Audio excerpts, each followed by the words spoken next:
కర్ణుడు పుట్టుక చేత సుగుణాభిశోభితుడు, గొప్ప గుణములున్నవాడు. పుట్టుక చేత ఆయనకున్న విభవం మహాభారతంలో ఎవరికీ లేదు.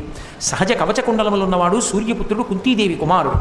కానీ సంగమ వలన ఆయనకు వచ్చినన్ని దుర్గుణాలు ఎవరికీ రాలేదు. అన్ని దుర్గుణాలు వచ్చాయి. అందులో 2 ప్రధానమైన దుర్గుణాలు ఏమిటంటే కర్ణుడికి వాచాలత్వం, నోటికొచ్చినట్టు మాట్లాడతాడు. సభాపర్వంలో అంత ప్రమాదం మహాభారతంలో ఏర్పడడానికి కర్ణుడు మాట్లాడిన మాటలే కారణం. దుర్యోధనుడు తొడ చూపించి ద్రౌపదీదేవిని వచ్చి కూర్చోమనడానికి కారణం కర్ణుడు మాట్లాడిన మాటలే. 5 నుండి నిన్ను రక్షించుకోలేకపోయారు, 6వ భర్తని చూసుకోని దుర్యోధనుడిని చూపించాడు. కర్ణుడి మాటలు విని దుర్యోధనుడు తొడ కొట్టి ఆ ద్రౌపదీదేవిని వచ్చి కూర్చోమన్నాడు.